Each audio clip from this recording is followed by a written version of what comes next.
respected judges, reviewers, and my dear authors. A very good evening to everyone present here. The presented paper is titled UAV for Precision Agriculture in a Modular Approach, and the authors of this work are Akhil Kumar, Jatin Aditya, Sakshi Verma, Abhay Sao, Gargi Shukla, and Dr. Sri Vishal Tripathi, representing the Department of Electronics and Communication Engineering, IIIT Naya Raipur. The presenter of this paper is Jatin Aditya. Before we discuss the working of the submitted research, I would like to emphasize that precision agriculture and agriculture as a whole. It accounts for about 18% of Indian economy and comprises of about 50% of nation's workforce. This indicates the importance of agriculture in our nation and can be enhanced by incorporating precision agricultural techniques. In other words, it is a method of using information technology to improve crop yield and the productivity of farms. It is done using a variety of sensors and the processing of this sensor data. When we looked up a bit on precision agriculture and how we could contribute to this field of research, we found a lot of groundwork covered by leading scholars and researchers on the use of UAV systems for crop analysis, along with the use of various techniques for image processing, CNN, deep learning, multispectral imaging, computer vision, Internet of Things, etc. We took the findings made in these papers to work on unmanned aerial vehicle that can operate on autopilot and can fetch crop health information and the presence of insects and weeds in a farm. The papers mentioned as 8 and 9 are very crucial for our work and to understand the best techniques and computationally appropriate methods to develop our research. To assess plant health, we have opted to use NDVI technique, which is the Normalized Difference Vegetation Index, and for the insect and weed identification, we have gone for faster RCNN technique. The table shown is a comparison that was shown in the paper as cited as 9. What is crop health analysis and how we are going to do it? Crop health analysis is basically the method to identify the healthier crops in the field and to use their yield at the end of the season. NDVI is a technique that quantifies vegetation by measuring the difference between near infrared and a red light. And why we do this is because while it might sound correct to use RGB content as a useful metric to identify the plant health, this technique is not completely correct, because while it is known that almost all plants are green in color, some of the plants are not green in color but healthy as well. A very good example for this is lettuce crop, which is not green in color, and you cannot basically identify the green index present in the crop to determine its health.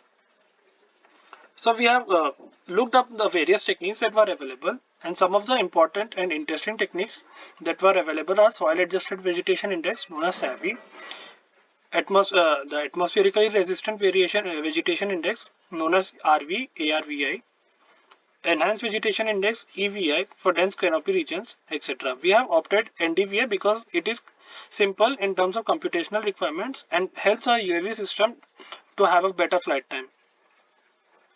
The parameter uses the fact that upon illumination of sunlight, healthy crops absorb blue light and red light and in good amount, and then reflect back green light and also near infrared radiation spectrum.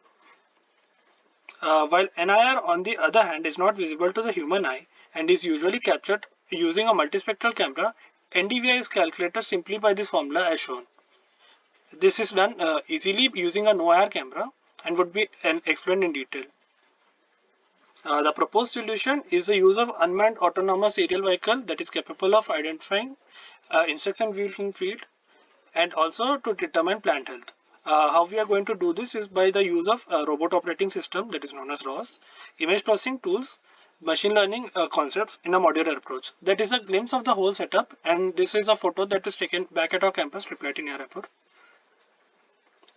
So this is the schema of a drone and the components and parts that have been labeled appropriately.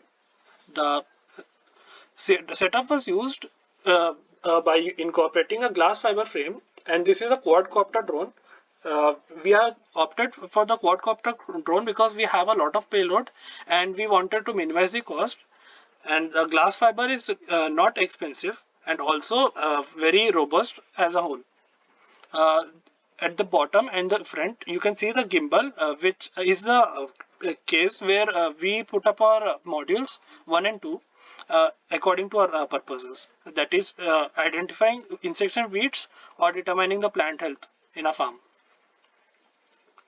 The ROS interface, as I was saying earlier, ROS stands for Robot Operating System, and this helps us identify and collect the various information like GPS location, barometer, 3-axis IMU readings, etc.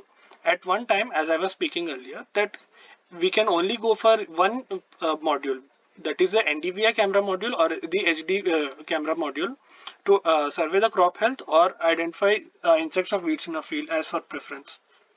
This is the ROS integrated setup and our schema of interconnects between the components. Let us now discuss the crop health analysis part in detail. As I was speaking, that we are using the NDVI module.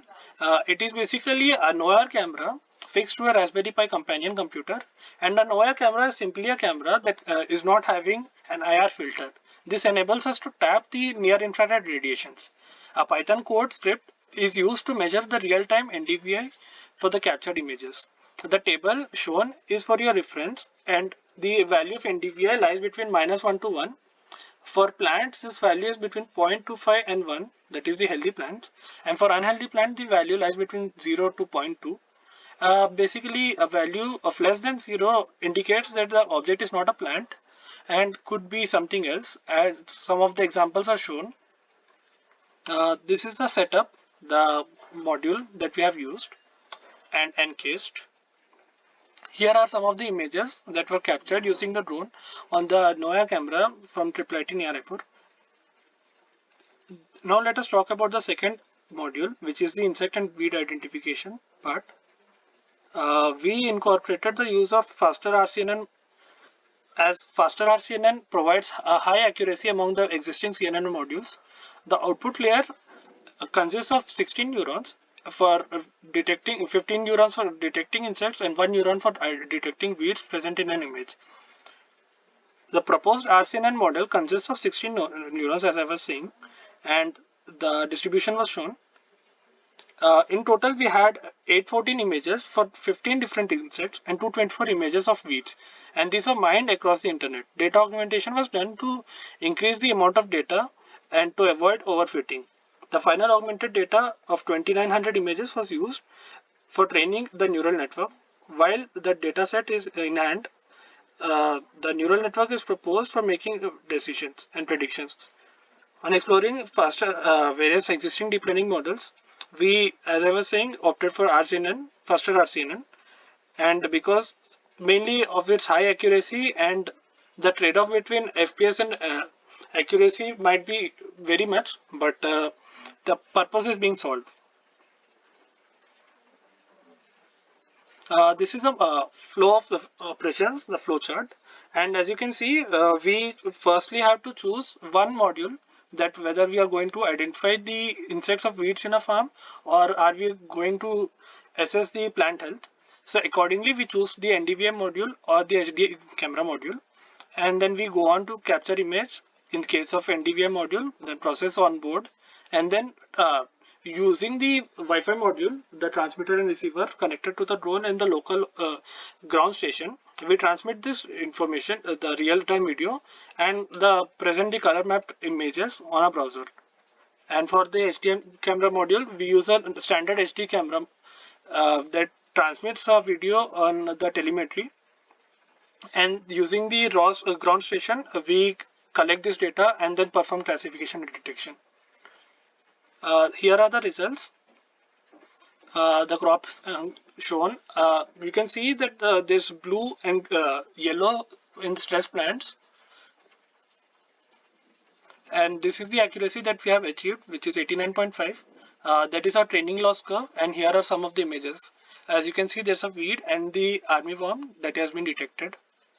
The limitations and future scope include this: that model can be fine-tuned for different crops and weeds and insects. A lower FPS versus high accuracy trade-off can be solved by furthering of work. The flight time can be improved by using a better battery, and the performance can be improved by shifting the computational task to a cloud-based server. Thank you very much for your time, and we would be very happy to take up more questions.